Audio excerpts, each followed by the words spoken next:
Bienvenidos sean todos a un nuevo episodio de Ciencia Plataná. Y en esta ocasión conversaremos con el doctor José Ramón Martínez Valle, quien es doctor en Geografía Física y profesor investigador en la Universidad Autónoma de Santo Domingo. Acompáñenme a conocer esta maravillosa ciencia.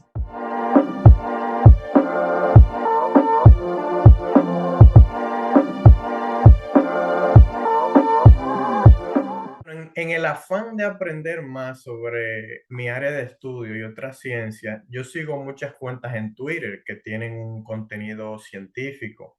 Y un día navegando por Twitter me encontré con una cuenta llamada Geografía RD, en la cual comparten unos mapas y unos análisis geoespaciales que son para mí interesantísimos sobre cosas que han pasado en República Dominicana, por ejemplo, análisis de áreas afectadas por incendios forestales. Pasó el tiempo y luego de yo crear este podcast, pensé que sería de gran aporte tener una conversación con la persona detrás de esa cuenta. Y por eso hoy me siento muy honrado de conversar con el doctor José Ramón Martínez Valle. Así que bienvenido, José Ramón. Muchas gracias, Calvin. Gracias por la invitación. José Ramón, usted es especialista en geografía física. Yo cuando escucho el término geografía, de una vez pienso en mapas, pero cuando hablamos geografía física, ¿qué significa eso y qué estudia? Claro, realmente cuando nos decían o nos contaban en en la universidad y algunos profesores nos ayudaban, decían, mira, la explicación fácil cuando te preguntan y no quieres dar muchas preguntas es, yo hago mapas. Entonces, bueno, para saltar sobre todo el problema ese de es las capitales, no, ya saben, ¿no? Como que ya eso no se usa mucho y ya mucha gente como que entiende, no, geografía ya no son las capitales y demás, ¿no? Entonces, bueno, si quieres algo un poco más profundo, yo hago mapas. Eso es decir, como la herramienta, ¿no? Entonces, Sí, realmente es una buena forma de salir del paso, pero realmente es superficial. Entonces, la forma, digamos, más apropiada para definirla es estudiar procesos que ocurren en la superficie terrestre. Entonces, eso es geografía realmente, ¿no? La geografía tiene, en general, se ha clasificado, aunque hay un debate hoy en día muy intenso, como en todo, realmente ujú, siempre hay muchos debates, ya hoy en día está cambiando todo, ¿no? Pero la idea es que en el debate más de núcleo duro hoy en día sobre la epistemología de la geografía, se centra en romper con las ramas, ¿no? E intentar ok, decir que no existen las ramas y demás, pero sí tradicionalmente han existido y de manera ya personal pienso que no van a dejar de existir. Pero las ramas que han existido tradicionalmente han sido siempre la geografía humana, la geografía regional y la geografía física, ¿no? Esas dos ramas yo nunca me he dedicado, no las ha tocado de manera, digamos, esas dos disciplinas uno las ha tocado, yo las he tocado de manera, digamos, tangencial, sí. y me he dedicado, me he concentrado en concreto en la geografía física. No voy a entrar en querer definir aquellas dos, me voy a centrar en definir la geografía física, que es donde más me concentro, ¿no? Tradicionalmente, y aunque no se tiene un origen único de la geografía física, tiene como dos núcleos en Europa y en Estados Unidos, ¿no? En la Ok. era en la que la ciencia, pues siempre, ¿no? Tradicionalmente se desarrolló por hombres blancos de mediana edad y con cuarto, pues es así como realmente prácticamente la mayor parte de la historia de la ciencia se ha construido, no necesariamente ha sido así como se ha creado la ciencia en Sí. general, pero esos son como los dos grandes núcleos de creación y empiezan de un lado con la parte, digamos, más dura de la geografía física, que es la geomorfología, y por otro lado con la biogeografía, que son como las dos partes más centrales, ¿no? Posteriormente se ha unido o siempre se ha usado a través más bien casi como un factor, pero hoy en día tiene más peso, que es la climatología como tal, como disciplina, que a fin de cuentas es de la física, Ujú. es una ciencia de más propiamente de la física y demás, ¿no? Las ciencias climáticas en general, pero en geografía física se considera que forma parte de su ámbito de acción, ¿no? Entonces, Ok. bueno, digamos que esas son como las tres grandes áreas en donde la geografía física se centra y es estudiar esos procesos físicos que ocurren sobre la superficie terrestre que tienen repercusiones o que se centran, se enmarcan dentro de alguno de esos contextos o de los tres. en términos biogeográficos, términos geomorfológicos o en términos o en el contexto de la climatología, o los tres a la vez, ¿no? Es lo Sí, que realmente yo casi siempre intento hacer. Pero la idea es precisamente estudiar esos procesos, ¿no? Esos procesos que son meramente físicos. Siempre hay una implicación o hay siempre un intento de avanzar sobre temas humanos o la implicación de lo humano hacia esos procesos o viceversa, de esos procesos físicos hacia lo humano, pero en general la geografía física siempre se ha centrado más en esas tres áreas. Esa es la, digamos como el resumen así más llano que puedo hacer. perfecto. Yo cuando pienso en geografía y pienso en mapas, muchas veces pienso en algo estático, pero ya con su explicación entiendo que es algo mucho más dinámico de lo que uno cree. Por Correcto. ejemplo, cuando uno ve que desaparece una playa en Dominicana, ahí hay un cambio que quizá muchas veces no se registra, pero esa área de geografía física se mantiene activa y pendiente a ese tipo de cosas. Claro, es precisamente lo que ha ocurrido en los últimos años con la, o sea, el surgimiento de todas las tecnologías nos ha permitido dar ese salto que tú bien comentas, Galvin. La idea original era que siempre se consideró el planeta como dinámico desde el mundo de la geografía física, ¿no? La geografía física además comparte terreno con la geología realmente, ¿no? Sí, Pero en el ámbito en concreto de la geografía física siempre se entendió, y eso pienso que lo hereda en parte de la geología y de otras disciplinas, ¿no? De la misma biología, siempre se centró en ver el planeta como dinámico. El problema era que era muy difícil hacérselo ver a la humanidad y era muy sí. difícil hacérselo ver al público en general, ¿no? Y gracias precisamente al avance de las tecnologías es cuando ya nos estamos dando cuenta a que tenemos, sobre todo yo pienso siempre que tenemos archivos, ¿no? Tenemos Ujú. el archivo global de los cambios ambientales que han ocurrido en el planeta y realmente eso es clave, ¿no? Hoy en día, ¿no? El construir una serie temporal hoy es completamente viable. Antes era extremadamente difícil, ¿no? Construir una serie temporal. Hoy en día, con herramientas, por ejemplo, como el Earth Engine de Google, ¿no? Sí, El cloud server de Earth Engine, que es una plataforma global de gestión de datos geoespaciales y a su vez también de procesamiento de ellos mismos, ¿no? Del tamaño de petabytes, o sea, anda por los 80 petabytes de wow. información al catálogo ya realmente, y como otras herramientas que están saliendo hoy en día, como el Microsoft Planetary Computer y otras, ¿no?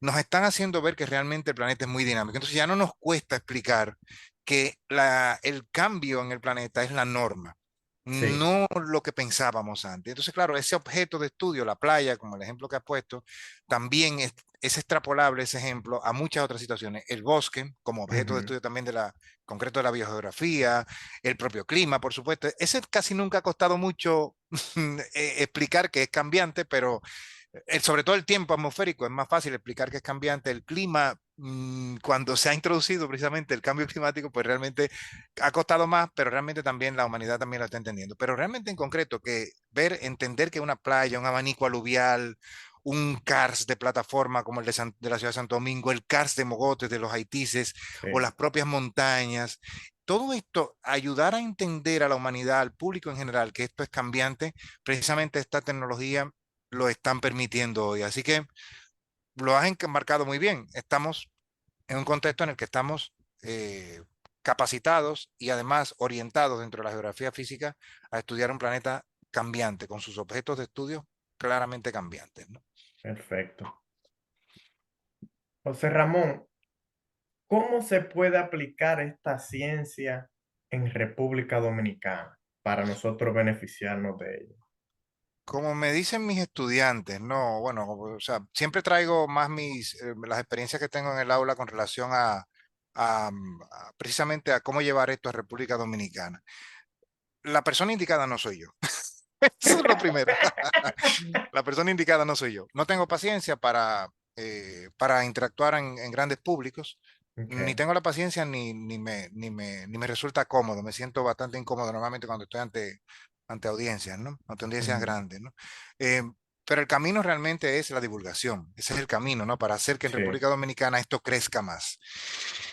En general, yo entiendo que el trabajo más importante que en concreto yo puedo hacer es hacer que mis estudiantes como que se motiven más, les apasione, e intentarles llevar más la pasión por el estudio de estos objetos de estudio, estos procesos que estudiamos en la superficie, de estos procesos físicos, ¿no? ujú, Pero el camino realmente está en crear un cuerpo enorme de gente, como existen en Francia, en España, en Estados Unidos, en otros países, Japón, China, en donde la geografía, dividida o no, o sea, geografía dividida o no en física sí, humana, ¿no? En esos países está realmente muy activo. Entonces aquí la geografía se ha centrado tradicionalmente más en estudios más regionales, hay mucho impacto mayor sobre todo de la geografía humana, pero la geografía física es cada vez, siempre ha sido cada vez, ha sido siempre la más recluida, ¿no? La que sí. menos, digamos, gente ha tenido. Entonces yo creo que el camino es precisamente ese. Y el camino yo pienso que es no dentro de instituciones grandes, en donde se haga ciencia poppy. No pienso que ese es el camino. Pienso que el camino es precisamente llevarlo al contexto en donde hay un público que está precisamente ávido por entender, estudiar procesos que puede ir a estudiar abriendo la puerta de su casa. Yo pienso que ese es el camino. Y de ahí es donde yo precisamente he venido creando para mí, en el cuerpo de en mi cuerpo de conocimientos, digamos, de mis habilidades, pocas habilidades sociales o de mis habilidades, digamos, no formales, es Sí. crear un cuerpo de ciencia austera. Olvidar todo aquello de las grandes instituciones elitistas, la ciencia cerrada en esas torres de marfil y demás. Eso yo creo que no ayuda a ninguna ciencia, pero en concreto a geografía le ayuda menos porque la geografía es de campo, la geografía es Ujú. una ciencia que está siempre en el terreno, no importa que sea la parte humana, la parte regional, siempre está en el terreno. Entonces, el camino es ese, que uno le pueda dar las herramientas a estudiantes mm, con las cuales puedan simplemente abrir la puerta de su casa y decir, este proceso yo lo debo poder estudiar con estas herramientas. Y esa es, digamos, como la forma, el enfoque en el cual yo he intentado integrar mi ciencia. Yo me he olvidado de todas las historias sobre rankings universitarios. Yo no quiero saber Sí. nada de eso. No escucho nada de eso, no leo ya nada de eso, tampoco leo sobre el Journal Citation Index. Ya no me interesa saber nada, no quiero saber nada de Clarivate, no quiero saber nada de ninguno de los, ni de los rankings, tampoco ni de las evaluaciones de revista, ni nada de eso, aunque publico, pero no quiero saber nada de eso. No quiero saber nada de los top. Desde que la palabra top está en algún lugar, yo inmediatamente Ujú. bloqueo y cierro eso. Yo entiendo que el camino es ese, hacer que conciencia austera, incluso investigar, como decía yo, con pocos recursos. Tengo algunas charlas incluso impartidas en algunos de los congresos del MESITA, cuando asistía a congresos que ya estoy evitando participar en actividades normalmente de este tipo, ¿no? Pues siempre decía, realmente lo que tenemos que intentar es investigar con poco. Y si nosotros tenemos incluso construir nuestro propio equipo, hacerlo. Y eso es lo que yo en la Universidad Autónoma de Santo Domingo, donde soy el profesor de geomorfología y biogeografía, es lo que yo estoy Sí. intentando llevar a mis estudiantes, ¿no? Centrarme únicamente en hacer que ellos puedan estudiar con lo que hay. Y ese estudio precisamente es lo que entiendo yo haría que la geografía física en concreto, en general, o la geografía en general, se expanda más en República Dominicana. Perfecto. Eso es para mí también es una preocupación grande que quizás es un poco difícil de ver en mi caso. Yo estoy en la Universidad de Florida y eso me garantiza acceso a muchas publicaciones, muchos journals, simplemente por yo ser estudiante.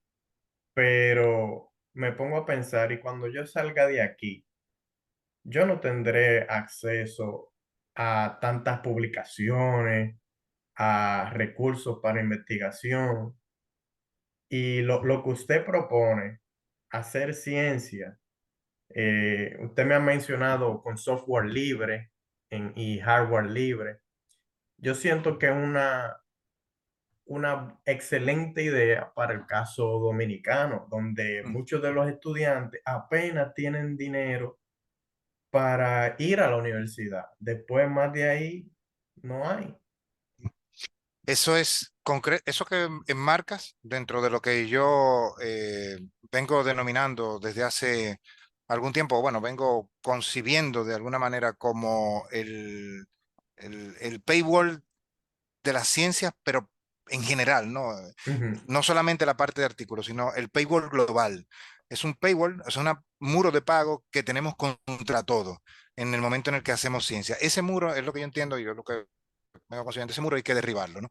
No hay realmente la obligación, no hay la necesidad de aislarse de la producción científica o de leer no. publicaciones científicas porque ya hay herramientas para ello, ¿no? Ilegales, pero que realmente usamos y yo la uso. Yo en concreto, por Sí, ejemplo, el Sci-Hub, donde sí. uno descarga artículos y es una herramienta que se considera ilegal por las editoriales científicas, realmente lo estamos usando en todos los países. Entonces, la hipocresía no la vamos no vamos a mantener la hipocresía de decir, No. no lo estamos usando, todos lo estamos usando.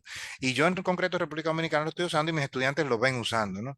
Pero Ujú, también yo he traído al aula el ChatGPT, yo he traído la inteligencia artificial, yo estoy llevando al aula precisamente lo que comentabas antes por la parte de software libre, por la parte de software de código abierto, no son los mismos, son dos cosas diferentes, son dos contextos sí. diferentes de trabajo de software, pero yo estoy sobre todo intentando llevar mucho el lenguaje de programación y la construcción de hardware usando hardware libre concretamente como Arduino u otros que no son tan libres, pero que nos permiten construir aparatos que normalmente son caros, que son de órdenes de magnitud, son de 5 cifras en dólares o de seis Ujú, cifras en dólares y yo estoy intentando llevar que podamos hacer aparatos con 3 cifras en dólares, que lo podamos hacer en el aula, ¿no? O que lo podamos wow. usar en el aula. Yo estoy insistiendo mucho con esto, no tiene mucho éxito por el momento, Ujú, porque para esto se necesita comunidad, como yo soy muy malo sí. para estos temas de crear comunidad, pues sé que no tengo mucho éxito en esa parte, pero al menos el propio hardware mío sí estoy yo intentando construirlo, ¿no? Y el software también. Yo estoy programando, o sea, programando en R y en Python y ahora estoy comenzando a aprender cosas en Julia y demás, ¿no? Pero la idea es precisamente que mis estudiantes puedan ver que sin pagar una licencia de software, sin tener que pagar un paywall de una revista para un artículo, para un acceso a un artículo, podemos conocer lo que se ha producido en ciencia en muchos países e intentar descargar la mayor parte de las cosas que podamos descargar, visualizarlas con las herramientas libres que podamos o acceder a servicios gratuitos que podamos acceder, como el Earth Ujú, Engine o la versión, por ejemplo, de Planet, de esa empresa que ofrece imágenes de satélite caras normalmente, pero que permiten, tienen una vía académica, ¿no? Tienen como una alternativa sí. académica y eso son cosas que tendríamos que aprovechar más. Y eso es lo que yo entiendo que derriba en parte todo este muro de pago y cierra o desmonta todo aquello de que la ciencia tiene que ser construida por hombres blancos de mediana edad con cuarto. Eso es lo que yo entiendo que nosotros tenemos que comenzar a derribar cada vez más en el mundo de la ciencia y en concreto en nuestros países, porque es que realmente no me imagino yo nunca la probabilidad de que una persona, un niño, con muy poco acceso a recursos de todo tipo, no sea solamente científicos, sino también Ujú, de alimentación, o recursos para vivir bien, ¿no? Para vivir, sí. digamos, dignamente. Un niño en un pueblo alejado. No importa, que nosotros consideramos remoto para nosotros, visto desde el ámbito, digamos, capitaleño, ¿no? Un Ujú, niño en Quitacoraza o en Fondo Negro, un niño en ese lugar tenga la capacidad de decir o tenga la exposición suficiente para decir, estos son temas que los podemos hacer porque las herramientas están. No es que tenemos que meternos en un laboratorio, ponernos una bata, solicitar grandes proyectos a Fondosí o a donde sea para poder hacer ujú, esto. No, las preguntas fundamentales, como decía Carl Sagan, ¿por qué el césped es verde? Que los niños se lo preguntan, ¿no? Pues ¿por qué la grama es verde? Pues esas cosas, esas preguntas son fundamentales. Y si tenemos la capacidad de responderla con las herramientas que tenemos libres, entonces nosotros vamos a comenzar a hacer que la ciencia de verdad se democratice. Yo creo que ese es un paso que tiene que dar toda la ciencia dominicana. Y si nosotros le comenzamos a desmontar todo el elitismo a la ciencia dominicana y hacemos que esto sea completamente horizontal, yo estoy más convencido de que en el futuro estaremos en otro nivel. Yo no quiero decir con esto que no tengamos que solicitar proyectos, yo no quiero decir con esto que no, yo no en concreto, porque no quiero saber nada de las cuestiones administrativas, sí. eh, las odio a muerte, pero eh, lo de la cartita o el hablar con los políticos para gestionar cosas y demás, yo eso no lo hago, no tengo habilidades para eso. Y entonces, como no tengo habilidades, pues reconozco mis limitaciones y simplemente decido pues que voy a trabajar con los recursos que yo puedo hacer con el salario o las cosas que yo puedo construir yo mismo, ¿no? Pero la cuestión es que precisamente eso es lo que yo entiendo que va a hacer que acerque más, aunque es una posición ciertamente privilegiada, porque si lo hago con el salario, quiere decir que el salario me da para eso y para vivir, Ujú. no suficiente, no holgadamente, pero me da para eso. Yo lo que entiendo es que precisamente al menos creo y veo que mis estudiantes van a tener la capacidad de ver, ok, ya sabemos que se necesita dinero para muchas otras cosas, sobre todo para un salario digno, pero necesitamos también poder acceder a recursos que no tengamos que estar pagando permanentemente, porque son recursos que están disponibles para poder hacer ciencia en muchos lugares sin tener necesariamente que someter un gran proyecto. Ese es un camino que tenemos que explotar. Lo están explotando en otros países, en concreto en muchos países de Latinoamérica, Colombia, en Costa Rica, en Panamá, lo estoy viendo desde hace mucho tiempo y estoy siguiendo la pista de ello. Y ese camino lo tenemos nosotros que comenzar a explotar más aquí en República Dominicana. En esa parte, ¿usted cree que a través del estudio de la geografía física se puede impactar las políticas públicas que toma el gobierno de un país? Por ejemplo, en su blog de geografía física yo vi que usted ha hecho estudios sobre la carretera Cibao Sur que se Mm, quería construir hace unos años, ujú. de la cual se ha dejado de hablar. ¿Cómo usted cree que se puede impactar a través de la geografía física?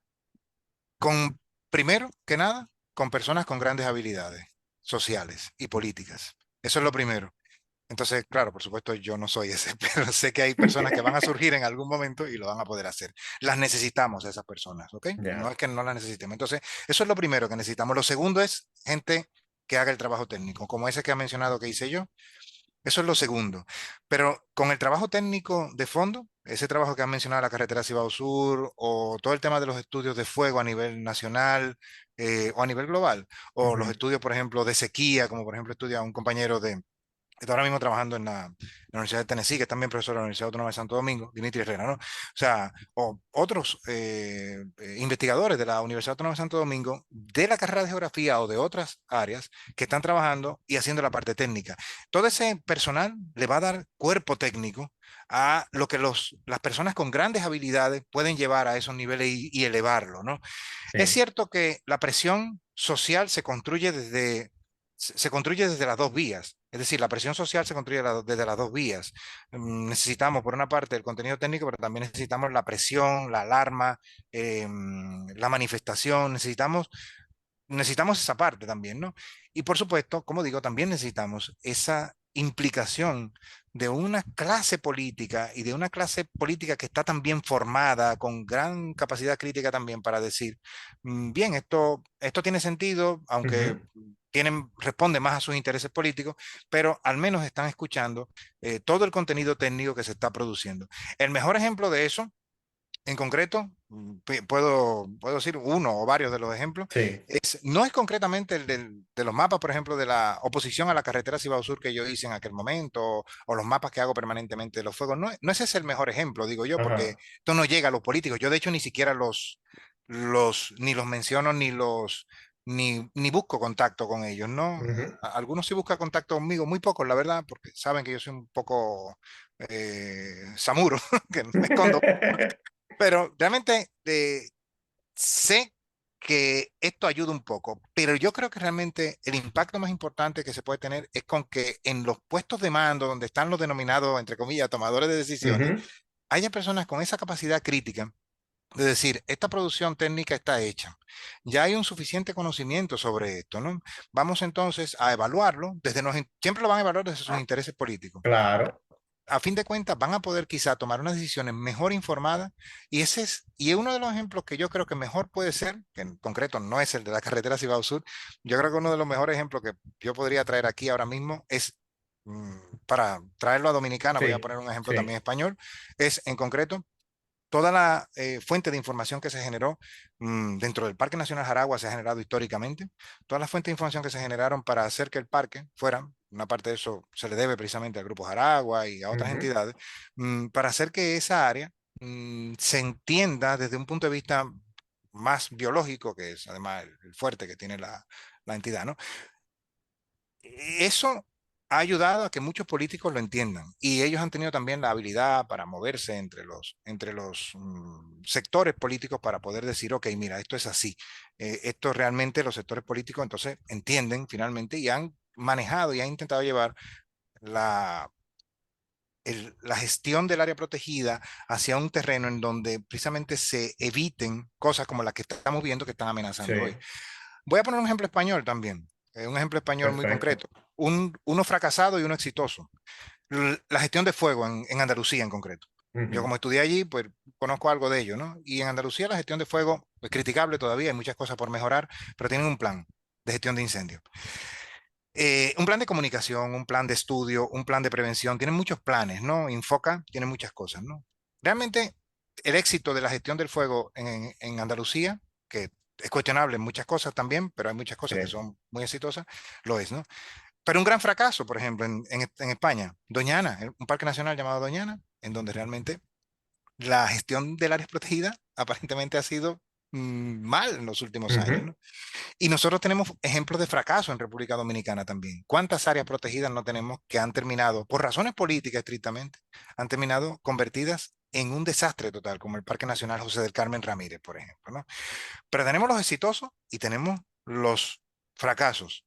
Y yo entiendo que la clave está es que tengamos la capacidad de hacerles ver a esa clase política que es crítica y que está dispuesta a escuchar para que pueda precisamente eso llevarse a otros niveles y que la toma de decisión sea una toma de decisión muy bien informada. Bien. ¿Y será que necesitamos un grupo Jaragua en cada parque nacional? Para, El Grupo para, Aragua, el Grupo Aragua pienso que es una entidad buena porque ha incluso ha hecho que llegue a las comunidades, ¿no? Hay muchas cosas que le critican al Grupo Aragua, ¿no? Y yo, de hecho, bueno, desde el conflicto de intereses tendría que hablar porque yo realmente sí. soy miembro, parte de él, ¿no? Pero realmente no es esa la única entidad que hay en República Dominicana. Hay muchas todavía que están Ujú. haciendo un trabajo y más tiene uno menos conocimiento de las de base. Yo porque realmente me muevo en el terreno y hago más cosas físicas, ¿no? Pero ellos también trabajan mucho con entidades de base, Grupos Aragua y muchas otras entidades a nivel nacional trabajan a nivel de base, ¿no? Por ejemplo, yo sigo en Twitter, no interactúo nunca, porque evito las interacciones las evito a máximo, ¿no? Pero Sí. yo sigo a una organización que se llama Barrio Alante. Y yo creo que en Santo Domingo ellos tienen una visión muy clara de cómo debe hacerse intervenciones en los barrios.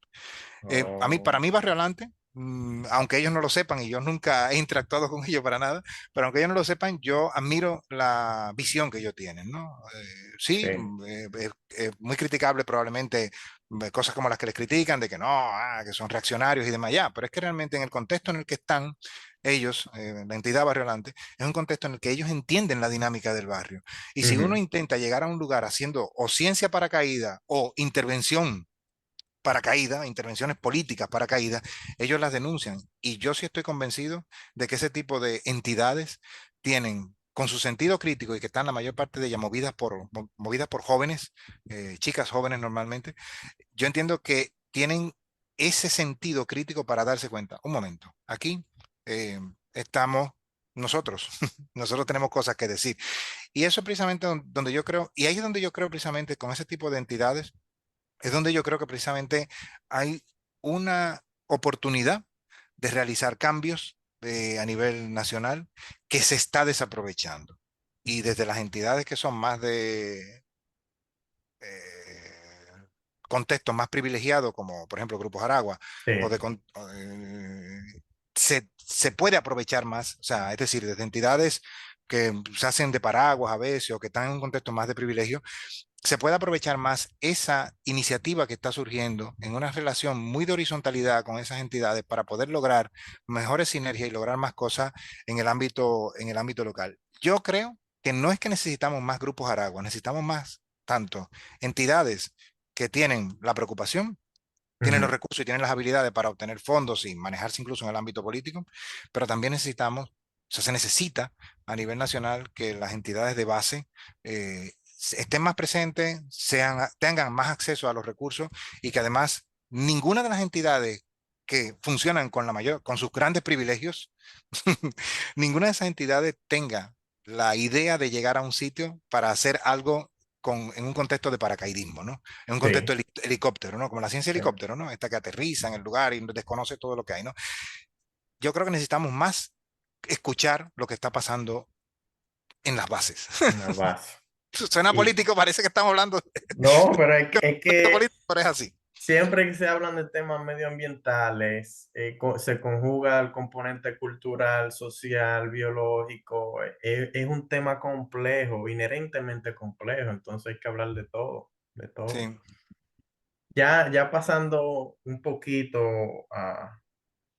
al área de trabajo de campo, yo disfruto mucho en mi área el trabajo de campo hasta cierto punto, porque es que no es verdad que a uno le va a gustar estar en el sol el día entero, pero en el área de la geografía física, ¿qué tan importante es y cómo se aplica el trabajo de campo? Hemos hablado mucho de uso de software, uso de satélite, computadora, programación, pero ¿y el trabajo de campo? Pues es una pregunta que abre, voy a intentar no tomarlo todo porque tocas una herida muy fuerte. Entonces, Ya, vamos a ver si puedo controlarme, porque sí, realmente es un tema en el cual yo podría hablar mucho y no se supone que esa sea la dinámica de nuestra conversación. Pero digamos que con la introducción, con esta oración, resumo lo que yo pienso del trabajo de campo en geografía. sí, Es imprescindible y está muy mal comprendido por los gestores y las gestoras. No está comprendido por las gestoras y gestores y es imprescindible. No importa en el área que sea, porque yo sé que los colegas de geografía humana, de geografía regional, hacen trabajo de campo. De geografía ujú, física, sin trabajo de campo no hay geografía física. Es imprescindible. El trabajo de campo es obligatorio. Yo de hecho tenía como práctica hacer, o sea, como tradición, costumbre, usar los viernes únicamente para viajar al campo. O sea, el viernes estaba reservado para eso. La pandemia, como a todos, nos rompió muchas cosas, ¿no? Pero bueno, yo lo estoy intentando rescatar nuevamente.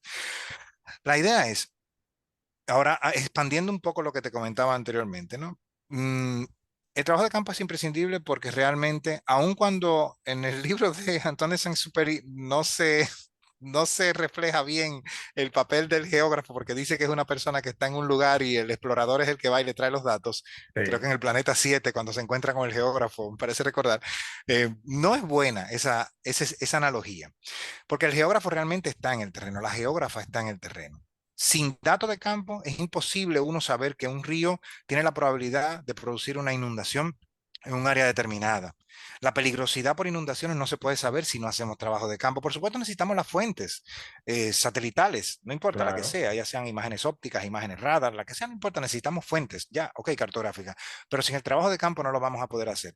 Pero de hecho, en geomorfología y en biogeografía es extremadamente necesario, porque el perfil de un suelo, el perfil de un depósito de una terraza fluvial, por ejemplo, no lo podemos hacer todavía ni de fotografía, ni de satélite, ni de nada de ello. Igual, lo ujú, mismo el bosque, no lo podemos entender bien todavía, aun cuando hay el terrestrial laser scanner que ya nos clasifica las plantas leñosas muy bien y demás. Todavía necesitamos el trabajo de campo, ¿no? Entonces, en ese sentido, apoyo, con eso quiero justificar la parte de que es imprescindible. O sea, sin él no sí, podemos hacer nada. Eso es primero. Y lo segundo es, está muy poco comprendido por los gestores y gestoras. Yo lo resumo, digamos, con lo siguiente. Pedir un viático ujú, es una estupidez. O sea, realmente es una estupidez. O sea, realmente, si lo llevamos al terreno que es, o sea, en términos prácticos es una vaina. Eso es lo primero, ¿no? Pedir un viático. Yo no lo pido. Yo ya no sé lo que es un viático. Hace mucho tiempo no sé lo que es.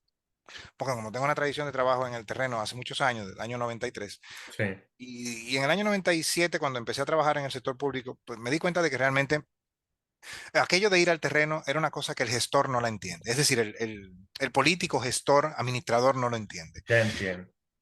Y el viático es como el centro de todo ello, el viático y el famoso combustible y el medio de transporte, ¿no?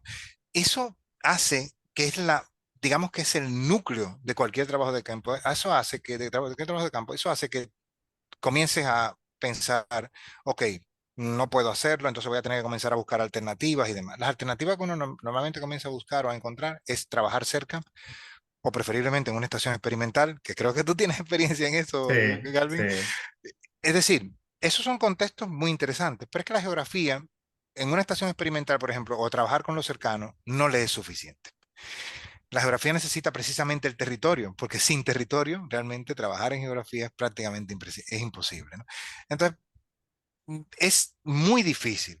Esto toca además, la pregunta toca un área muy sensible y lamentablemente nos queda mucho camino por andar. Pero debo decir que no solo en República Dominicana.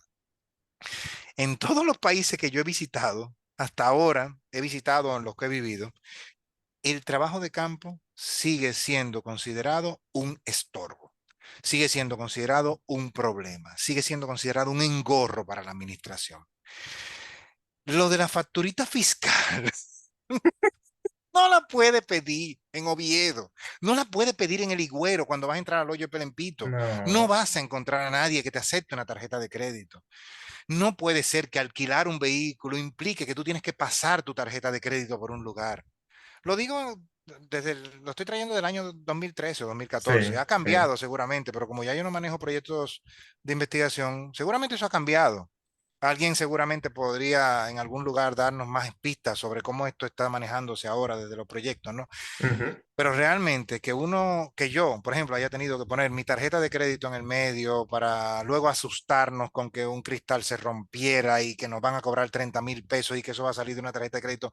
O sea, esos son no, estreses que yo creo que no debería una persona que ya tiene que pelearse en el terreno con colectar en un transecto de 50 metros por 2, por 50 metros por 2 metros, identificar todas las plantas leñosas, palmas y demás en un transecto como él. Pelearse con eso ya es suficiente como para también tener que pensar en que hay que buscar la facturita fiscal. Hay una incomprensión brutal, no se entiende el trabajo de campo y por eso, en términos concretos, la solución que yo encontré es trabajar cerca y con lo que yo pueda hacer, con mi propio vehículo, pero eso habla desde mi privilegio, sí, una persona que tiene un sí, salario, una persona que tiene un vehículo y que está degradándose y que no tiene casa, una persona que no, bueno, que no está pudiendo salir adelante, yo estoy únicamente avanzando con lo que puedo. ujú. Entonces, realmente, esto no es la solución. La solución es precisamente que comencemos a ver que la ciencia que tiene trabajo de campo es extremadamente diferente a la ciencia que se realiza en el laboratorio, la ciencia que se realiza en otros ámbitos que no tienen trabajo de campo. Y que, por ejemplo, el trabajo de campo ayuda a desmentir alguna de esas desinformaciones que se ponen en internet. Por ejemplo, yo curioseando ahí en su Twitter, vi que una persona tuiteó que en el Parque Nacional Jaragua tenemos unas depresiones que parecen que fueron causadas por meteoritos. Ujú. Bueno, Sin embargo, usted tiene estudios que nos dicen que esas depresiones son debidas a la naturaleza del terreno, un ujú, terreno kárstico, que lo tenemos allí, lo tenemos en los Haitises, ujú, pero eso solo se sabe cuando uno ha estado ahí y claro. uno sabe la naturaleza de eso. Es precisamente, el trabajo de campo es precisamente lo que nos hace, como bien dice, o sea, tú lo has dicho muy bien, el trabajo de campo es el que nos permite ver que eso tiene una explicación menos sensacional, pero más Exacto. realista.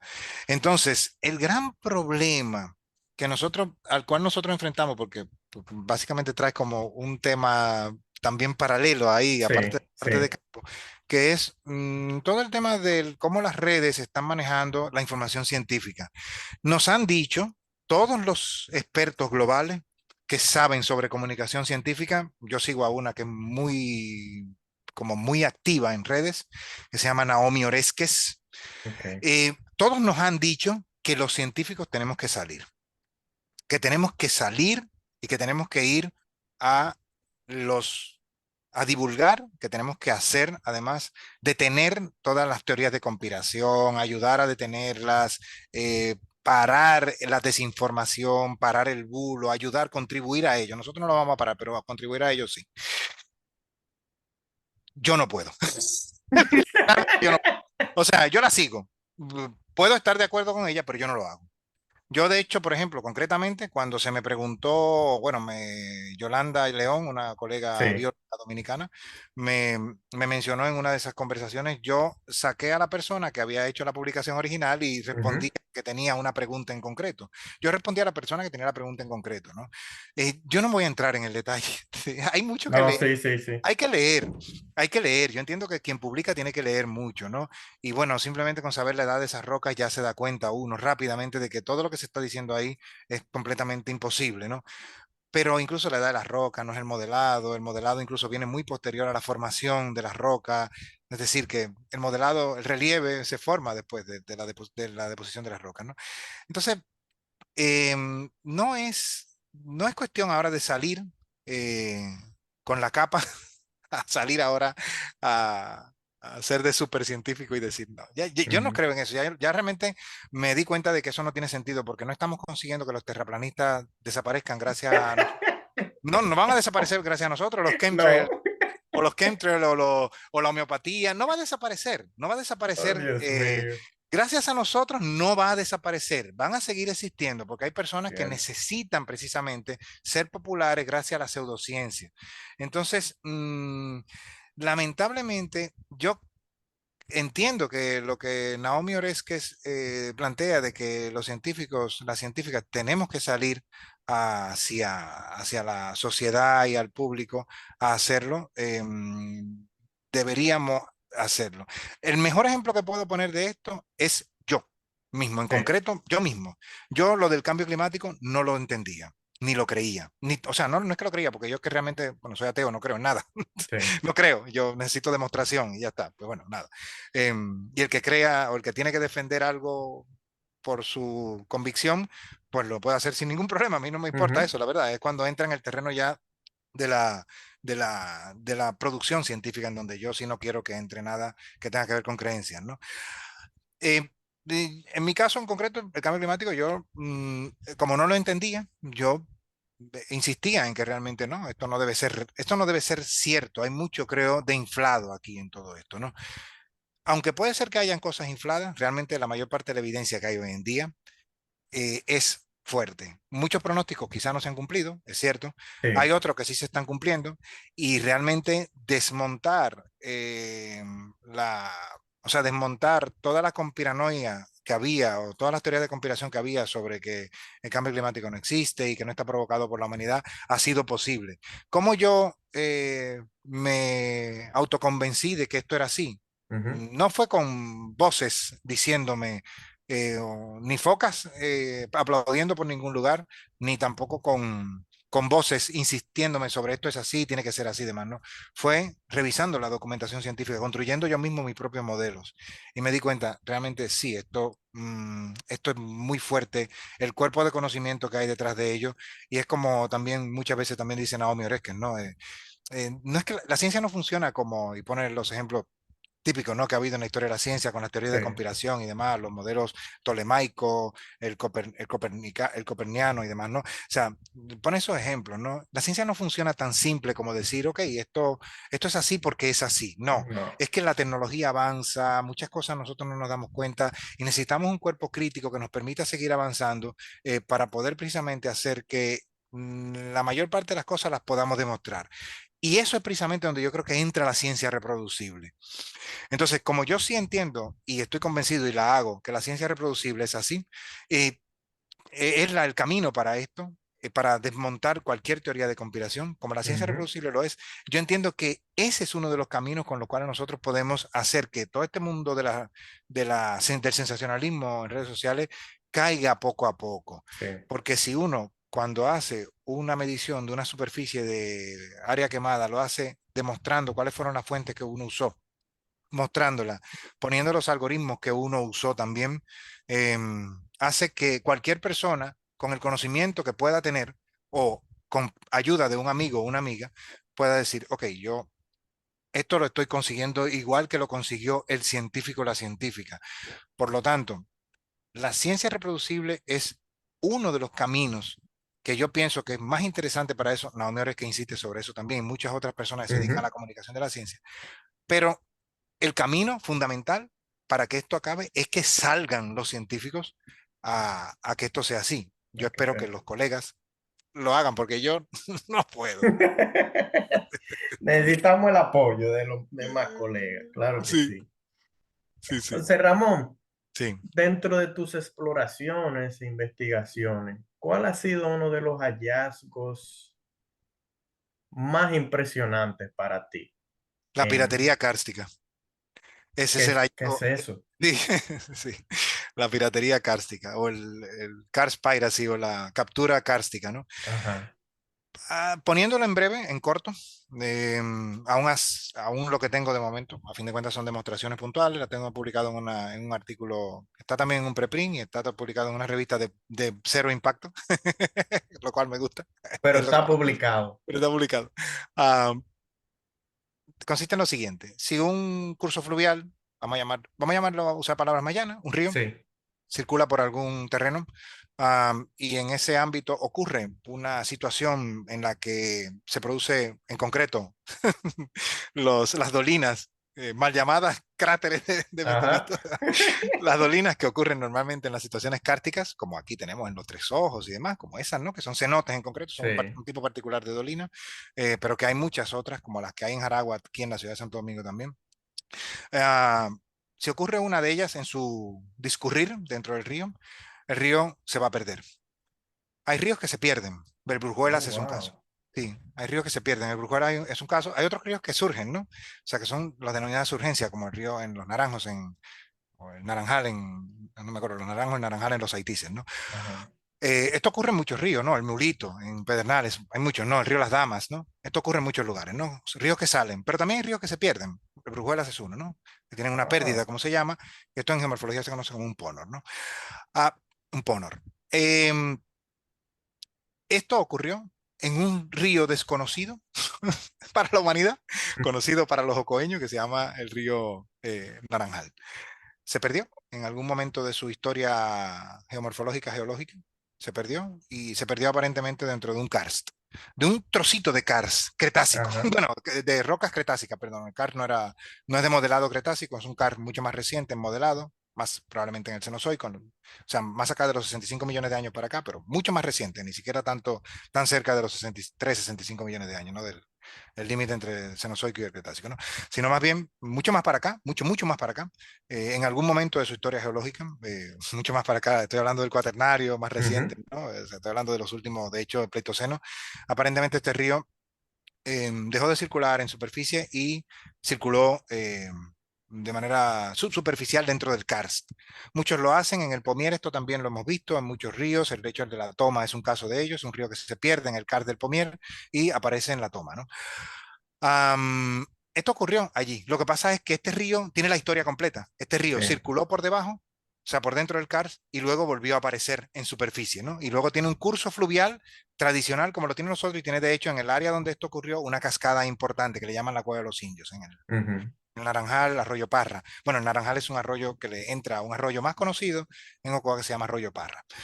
Esto es un punto de, mm, creo que de importancia global, porque de los tres lugares que tienen la descripción de la piratería cártica a nivel global, este es uno de ellos. Solamente conozco otro en el Cañón del wow, Colorado, un estudio también de piratería cárstica hecho en China, en el Cár de Mekong, me parece recordar. Estoy hablando de memoria, que, bueno, me disculpan, pero ujú, si hay alguna imprecisión por ahí por ese lado. Y luego está este otro, ¿no? Lo tengo, digamos, como documentado la evolución y demás de él, ¿no? Está bueno que más gente también lo investigue para que o se confirme o se rebate, sí, además, ¿no? Porque el debate además en ese caso es interesante, ¿no? Porque si se sí, rebate estaría también interesante porque podría dar lugar a nuevos descubrimientos, ¿no? Pero la idea es que yo, hasta ahora, este es el tercero a nivel global que tiene la piratería cárstica. Pero como ese fenómeno Hay un montón de fenómenos menos sensacionales que ese, Ujú. porque además imaginarse hace 30.000, 40.000 años el arroyo Naranjal circulando por abajo, producirse el colapso, porque se produjo un colapso de una dolina, o sea, el techo de Sí, una galería kárstica desplomarse en algún momento, probablemente por un terremoto. Ocoa es una zona sísmicamente activa, mucha falla en ese lugar. Ah, que se haya provocado todo eso y demás, eso es sensacional. No estuvimos allí para presenciarlo, ¿no? no, pero imaginárselo es Pero imaginárselo es increíble. brutal. Y claro, todo esto es sensacional, pero hay muchas otras cosas más sensacionales que a mí en particular me cautivan muchísimo de la geografía física. El cambio de la línea de costa.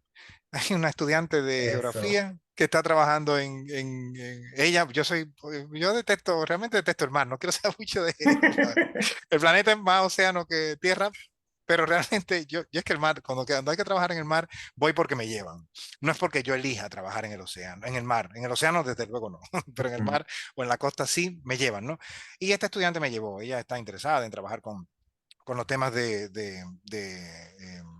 cambio en la línea de costa allí, ¿no? Y eso yo creo que es algo extremadamente interesante, ¿no? O por ejemplo, me han llevado a trabajar en concreto, bueno, en Ríos yo trabajo mucho, pero me han llevado a trabajar en concreto en ámbitos, en concreto, compañeras de biología me han llevado a trabajar en Sí, concreto a los ríos para trabajar con macroinvertebrados acuáticos en ok. los ríos. A mí me parece esto mm, algo, no es sensacional, pero Ujú. me parece extremadamente importante. El cómo se distribuyen los seres vivos, en este caso macroinvertebrados acuáticos, dentro de un curso fluvial, cómo se distribuyen, cómo esto ocurre en los ríos, es extremadamente interesante y tiene un impacto brutal sobre la humanidad, porque la humanidad depende en concreto fundamentalmente de los ríos para su suministro de agua potable y de las Sí. aguas subterráneas, más de las subterráneas incluso que de los ríos, ¿no? Pero de los ríos tenemos una fuente importante y en los ríos podemos saber la calidad de agua de los ríos incluso a partir de ellos, ¿no?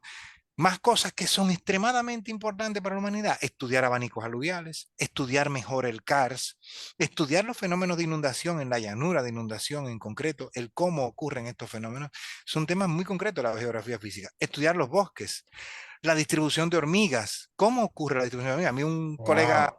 biólogo me metió en un proyecto, yo que no, ya no me meto yo, no me met- yo por moto propio no entro a ningún, no hago Ujú. proyectos, ¿no? Pero me metieron en uno. Y gracias a él terminé conociendo las hormigas dominicanas, ¿no? Y a que un investigador estadounidense pues hizo una buena clave de identificación de hormigas, ¿no? Sí. Y yo las sé, yo las conozco, las 150 hormigas las sé por lo menos llevar al género, ¿no? Dominicanas, ¿no? Que son básicamente las especies de Wow. hormigas dominicanas, ¿no? Entender eso, el cómo esto ocurre a nivel dominicano, que hay muy pocos estudios hechos sobre la misma ecología dominicana, es, entiendo que es un tema de la biogeografía central. Hacer un diseño de muestreo en un río, en un bosque, colectar hormigas en esos ámbitos y demás. Y una de las experiencias más recientes es precisamente llevar los estudiantes, los y las estudiantes al terreno, ¿no? Al cauce del río Coa, Ujú. en el área de los pilones, las carreras y demás. Allí, a que colecten hormigas en el lugar, bajo el sol, sí, todo ello y demás, con muchas Sí. complicaciones, pero realmente es uno de los temas que yo pienso que, digamos, también de interés, ¿no? Para la geografía. O estudiar clastos de río, que yo he trabajado mucho con identificación y medición de rocas en un río, la granulometría que se conoce ello, ¿no? Ok. Medir clastos de río con drones, con trabajo de campo y demás. Esto es un tema que para geografía es también fundamental, para geología también, pero esos son temas que son centrales. No son sensacionales, pero son de interés. Pero aquí se nota que usted es un apasionado de lo que hace. Y Me eso, gusta, me eso a mí gusta. me gusta. Sí. Usted mencionó a sus estudiantes y da clases en la Universidad Autónoma de Santo Domingo. En sus clases, ¿cuál es el componente que más emociona a los estudiantes? Que no hay examen. Que no hay examen. ¿Usted no No, cree en los exámenes? no me gusta esa forma de evaluación. Fui muy, de hecho, injusto cuando usé el examen como medio de evaluación y Sí, entonces hago como el mea culpa de decir y el golpecito en el pecho no vale ya para nada porque ya están ya. puestas las malas notas por ahí con aquello de evaluar por examen. Pero luego decidí introducir la evaluación por medio de proyecto. Bueno, lo que intento es introducir la evaluación por medio de un manuscrito científico. Ok. Durante la pandemia fue donde quizá más pude lograr que esto avanzara. Ujú. Antes de la pandemia lo hice más tímidamente. Durante pandemia fue muy intenso y logré que mis estudiantes lograran que eso les apasionara. Bueno, no les apasionara realmente, sino que vieran que hay una forma diferente de aprender a hacer ciencia o aprender Sí, sobre una disciplina, ¿no? En concreto, ¿no? Yo creo que eso es lo que más les interesa, ¿no? Lo que más les gusta, la parte del cómo, no tanto el contenido. Eso es lo que yo creo que a mis estudiantes más les interesa, ¿no? Lo que más como les gusta de las clases, ¿no? Y esto estoy hablando más de los estudiantes y las estudiantes que han estado más recientemente conmigo, sí. no los antiguos, porque los anteriores sí sufrieron. De hecho, tengo apodo allá, el Talibán, y, o sea que Ay, ay, ay, ay, sí, ay. sí, ya te puedo imaginar. Entonces, bueno, bueno, y sí, digo, no es que tenga yo no tengo nada con esa corriente de pensamiento, pero ni política, pero realmente la idea es que, bueno, tengo ese apodo, ¿no? Pero la idea es que realmente todo el tema del pasado, digamos, en la UAS, como yo manejaba la evaluación, yo pienso que era mal.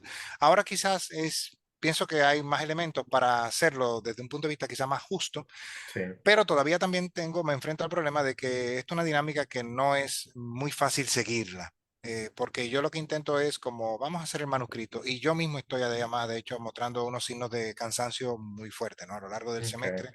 En estos últimos 2 semestres, desde que se acabó la pandemia, me está resultando más complicado, de hecho, todavía, mantener esa dinámica de evaluación en el aula. Yo, Mm, por una parte, tengo prácticas como básicas, prácticas muy sencillas, ¿no? O prácticas básicas y prácticas a veces complejas con código informático, ¿no? Intento llevar a mis estudiantes siempre al mundo de la programación con R y con Python, ¿no? Pero también, aparte de las prácticas, que son muy pocas normalmente, intento hacer como una práctica de semestre completo, que es como un proyecto, digamos, que es un manuscrito científico, ¿no? ok. Redactar una introducción, redactar una sección de materiales y métodos, redactar una sección de resultados y redactar una sección de discusión de un manuscrito científico. Esto yo creo que ellos y ellas lo que más les gusta es las herramientas nuevas que ven. No tanto el que si voy a producir voy a generar una gran producción científica. Están Ujú, todos, los de la época de pandemia están todos en GitHub. La mayoría, Biogeografía 2020-02. Hay una organización en GitHub que se llama así y tiene los manuscritos que produjeron los estudiantes en esa época, ¿no? Igual, Geomorfología-2020-02. Y los estudiantes, las estudiantes produjeron manuscritos y demás para cada uno de ellos, ¿no? Para cada uno de esos periodos, ¿no? Hasta el año 2021, segundo semestre, 2022, segundo semestre, cuando yo tengo que cambiar la dinámica, ¿no? Usaba unos datos que yo creo que ya estaban como generando tribu y unos métodos que ya estaban como generando una tribu como cerrada, una secta, ¿no? Y sí. decidí abrir, ¿no? Ahí creo que ha habido un impacto un poco negativo, ¿no? Creo que no ha sido bueno porque aparentemente consigo avanzar menos en la materia, consigo avanzar Ujú, menos en la producción del manuscrito, ¿no? Pero sigue siendo todavía el centro de la materia, sigue siendo el introducirles a código, a programación, el introducirles a la elaboración de un manuscrito científico a lo largo de la asignatura y usar eso como excusa para hablar de biogeografía y de geomorfología. Ya no me interesa tanto esto de vamos a evaluar con un examen donde yo te pregunto si te memorizaste bien cuáles son los tipos de dolina. No, yo no me interesa, hace tiempo que ya no lo hago. Entonces, esto es lo que yo creo que a ellos más les gusta. Ahora bien, ojalá, no sé si esto en algún lugar donde se publique, no sé si habrá comentarios después al final, para yo leerles a ellos, ojalá, si lo quieren hacer anónimo. Pero bueno, para tener la evaluación de ellos, sobre todo, de qué piensan de esto, pues también sería interesante. Yo hago un arqueo al final de la asignatura, ¿no? Ok, Pregunto un poco de las cosas y demás. Me dicen que es un poco fuerte, la verdad, que es un poco como sí. pesado, que aprenden como detallitos como que les son de mucho interés, la verdad, también, técnicas, recursos, herramientas y demás, y que la parte de evaluar sin examen, que también a ellos en particular les gusta mucho. Yo, desde mi punto de vista de estudiante, le puedo dar una evaluación ahora mismo. Sí, Yo odiaba las clases que tenían proyectos, no me digas. porque significa que es mucho trabajo, Sí, pero después que uno termina esa materia se da cuenta que esas son las mejores maneras de aprender y especialmente con las cosas que usted les enseña a sus estudiantes, programación, cómo sí, escribir un artículo científico. Esas son habilidades que cualquier investigador en este siglo debe de tener. claro. Yo coincido contigo plenamente, Es Gali. difícil, es muy difícil tener ese tipo de clases, pero son las que tienen el valor más grande para mí, aunque yo las Sí, odie. y un añadido sobre eso es la irrupción de la inteligencia artificial, ¿no? El cómo la inteligencia artificial desembarcó como un elefante en una cacharrería y prácticamente, bueno, a mí, yo no, o sea, lo que te voy a decir realmente es probablemente cuando se ha visto dentro de 10 años y demás, probablemente no se vea igual, ¿no? Yo Sí. también particularmente no lo vea igual. Pero lo que voy a decir ahora en este contexto es eh, lo que yo estoy viendo ahora, ¿ok? Y puede ser que sea algo que no tenga la misma forma de verse dentro de algún tiempo. Ujú. La redacción científica va a cambiar o cambió ya. Ok.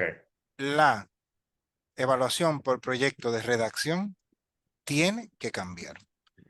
Los profesores y las profesoras les veo muy tranquilos, les veo muy desentendidos de lo que está ocurriendo en este contexto. Esas tres cosas, yo estoy seguro que no me estoy equivocando al menos tener claro que la última es real, los profesores y las profesoras los veo como muy desentendidos de todo esto. Sí. Pero lo otro, yo estoy haciendo que esto cambie al menos para mi contexto. No sé cómo se ve a futuro, pero la idea es que la redacción científica no va a ser igual. Ya hay investigadores que han sometido artículos que los ha escrito el ChatGPT Ujú. y luego han hecho el disclosure y han dicho, bueno, no los escribimos nosotros, lo escribió la inteligencia artificial.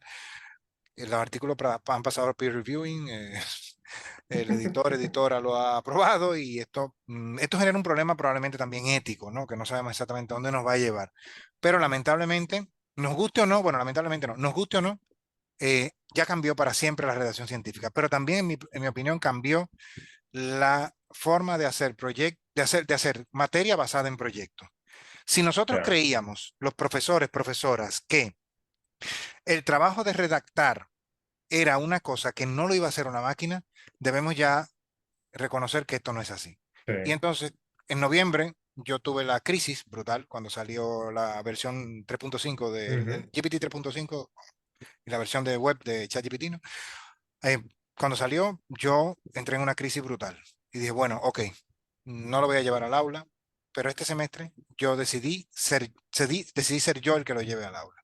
Entonces yo estoy haciendo que los estudiantes la usen, la inteligencia artificial en este caso, esa en concreto, y otras, porque estoy Sí. llevando cuatro más al aula, ¿no?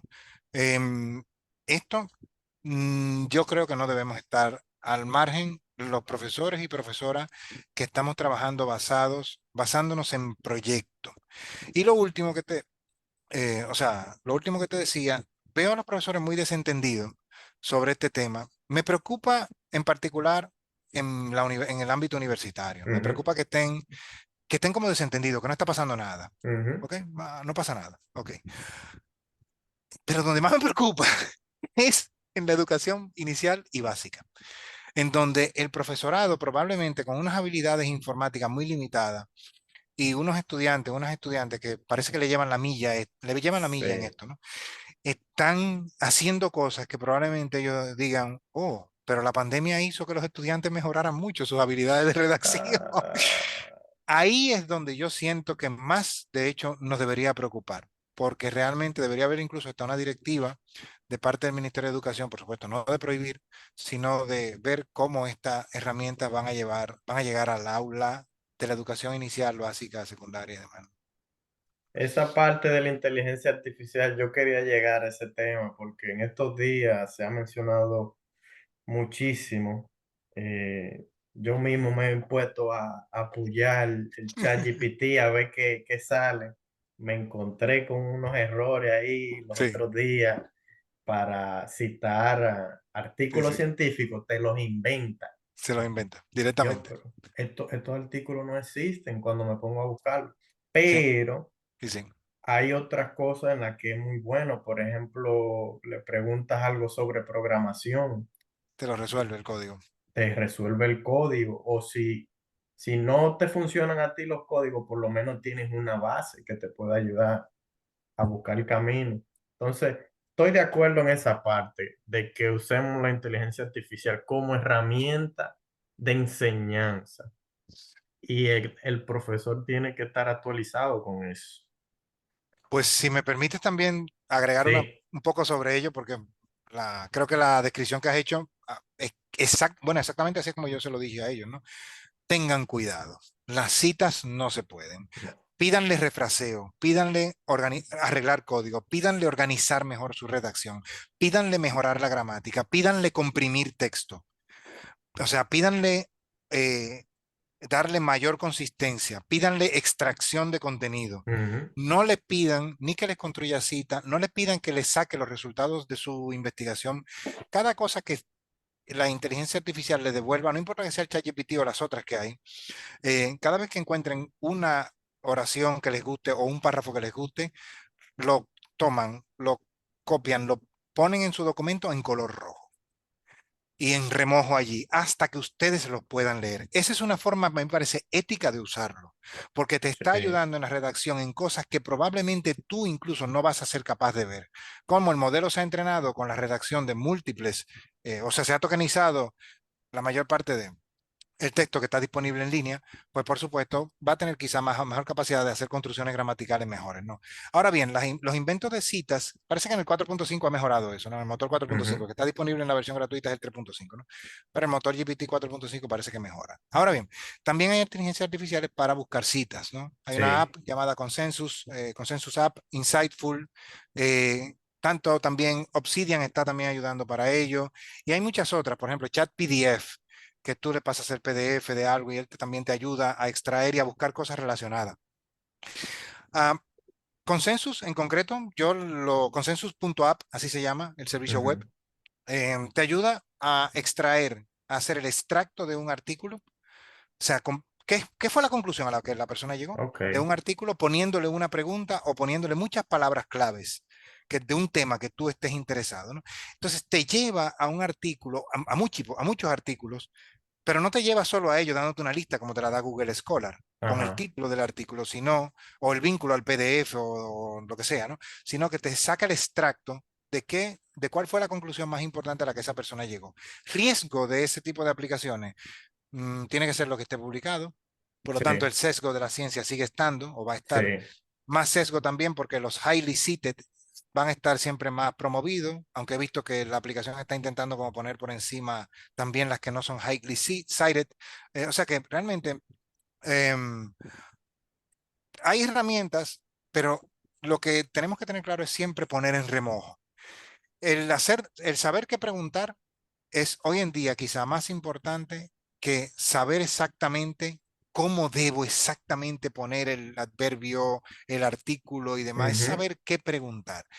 Y esto yo creo que nos va a permitir hacer cosas para las que durábamos ante 3 meses, hacerlas probablemente en 2 días. Ya lo vimos con la calculadora, ya lo vimos con el GPS, ya lo vimos con el móvil, ya lo hemos vivido, o sea que, y estas herramientas se quedaron a vivir entre nosotros. así Ya lo vimos es. con el Earth Engine. O sea, hacer un mapa de uso y cobertura del suelo tardaba 5 años, 2 años antes. Con Earth Engine hoy se puede hacer en un día. Wow. Y esta inteligencia, digamos, estas herramientas vinieron para quedarse. Muchas de ellas tienen implementada inteligencia artificial, otras no. El Earth Engine tiene básicamente algoritmos, bien, y hay otros que son incluso de los que se usan en inteligencia artificial como redes neuronales, pero vinieron para quedarse. Nadie las va a quitar por ahora. Lo No, que van a hacer no. incluso es avanzar más. Entonces, por eso coincido contigo plenamente. Tenemos que conocerlas y hacer uso adecuado de ellas. Definitivamente la inteligencia artificial llegó para quedarse. José Ramón, ya para finalizar, Sí. yo quisiera que tú le des algún consejo a los jóvenes dominicanos y latinoamericanos que nos escuchan y que se están preparando en sus carreras o que no saben todavía qué oficio elegir, qué carrera estudiar. ¿Qué tú le puedes decir a esos jóvenes? Bueno, eh, esta es como la parte más difícil, porque recuerdo que también Sí, lo tenía al ver. Es la parte más difícil para mí porque como no suelo dar consejos, me cuesta mucho, la verdad. No me gusta porque uno los consejos que da siempre los da desde sus privilegios y los da ujú, desde ujú, su experiencia de vida. No me gusta, la verdad, dar consejos. solo lo único que puedo decir, o sea, únicamente puedo decir, lo Perfecto. mejor es informarse, informarse, ver todas las herramientas disponibles y perseguir el conocimiento que uno quiera perseguir, las habilidades que uno quiera perseguir o perseguir aquellas profesiones y demás que uno quiera perseguir realmente, sin olvidar que necesariamente tenemos que comer, Sí, porque aquello de vamos a... Ay, todo el mundo debería estudiar y hacer lo que le gusta. Ajá. qué Sí, claro. bonito. Qué bonito, ya, desde el privilegio eso se dice muy bien y no es así. Por eso, la verdad es que consejo, no puedo decir nada más. No es un consejo realmente, hay que cuidarse de no caer en la trampa de vamos a vivir del aire. No, yo creo que sin querer dar un consejo, yo creo que sí llegó Ah, el bueno, consejo. bueno, bueno. José Ramón, de verdad ha sido un placer y un honor para mí compartir contigo esta conversación Sí, y te quiero dar las gracias por apoyar el podcast y que ojalá también nos recomiendes más investigadores que podamos invitar al espacio, que te siga yendo excelentemente bien sí. en tus labores como investigador y como profesor.